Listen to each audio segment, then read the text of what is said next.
বাংলাদেশে নারীরা কোনো নিরাপদ নাই। ভাইয়ের কাছে বোনের নিরাপত্তা নাই, বাবার কাছে মেয়ের নিরাপত্তা নাই, বাবার কাছে থাকে মেয়েরা রাজকন্যা। আর এই রাজকন্যা যদি বাবার কাছেই যদি লাঞ্ছিত বঞ্চিত হয়, আমরা আর কোন দেশে কি নিয়ে আমরা এই বসবাস করব বাংলাদেশে? আমরা আপনাদের কাছে নিরাপত্তা নাই, প্রশাসনের কোনো জোর নাই। কি করলে নিরাপত্তাটা পাবে?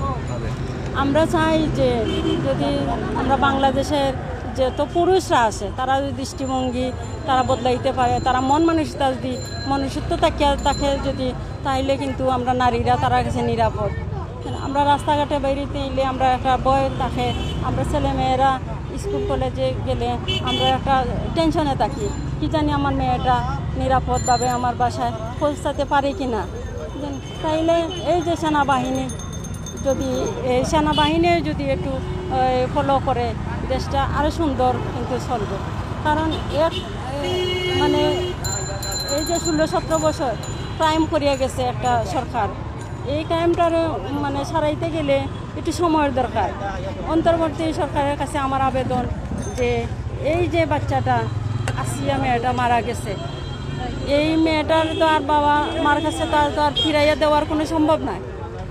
অতএব তারে এই লাশটা দাফন করার আগে আমার দাবি যে এই যে দর্শক তারারে আগে ফাঁসিতে ঝুলানো, তারারে ফাঁসি দেওয়ার পরে এই মেয়েটারে যেন দাফন করা হয়। আমরা সিলেট জেলা মহিলা দলের পক্ষ থেকে ইফতার বিতরণের জন্য আমরা এখানে জড়িত হয়েছি।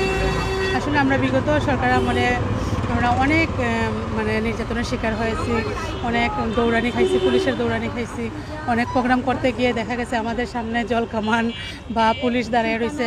যে গত বছর আমরা যখন গিয়ে মানববন্ধন করতে গেছি, পুলিশ আমার শাড়িতে ধরে টান দিছে যে গাড়িতে উঠে নিবে। অনেক কিছু শিকার হয়েছি আমরা। তো এখন ভালো লাগতেছে যাক আমরা একটা স্বাধীন দেশে এরকম একটা প্রোগ্রাম করতে পারতেছি বা জনসাধারণের পাশে এসে আমরা দাঁড়াইতে পারতেছি, এটা ভেবে আমাদের কাছে ভালো লাগতেছে। তারপরে আমরা এখন ভালো লাগতেছে এটা বলতে পারতেছি না, কারণ আমাদের বোন আসিয়া যে ইতিমধ্যে মারা গেছে, তার প্রতিবাদে আমরা গত পরশু মানববন্ধন করেছিলাম। ছিলেন আমাদের বাইরে এখানে ছিলেন, কিন্তু এই মৃত্যুটা আমরা মেনে নিতে পারতেছি না।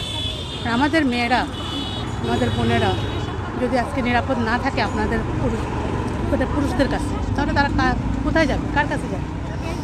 এখন আমরা এই রমজান মাসে রোজা রেখে আমরা একটাই চাওয়া যে এই দর্শনকারীদের যেন বাংলাদেশে কোথাও যেন কোনো ট্রাই না হয় এবং তাদের সর্বোচ্চ শাস্তি যেন ফাঁসি হয়।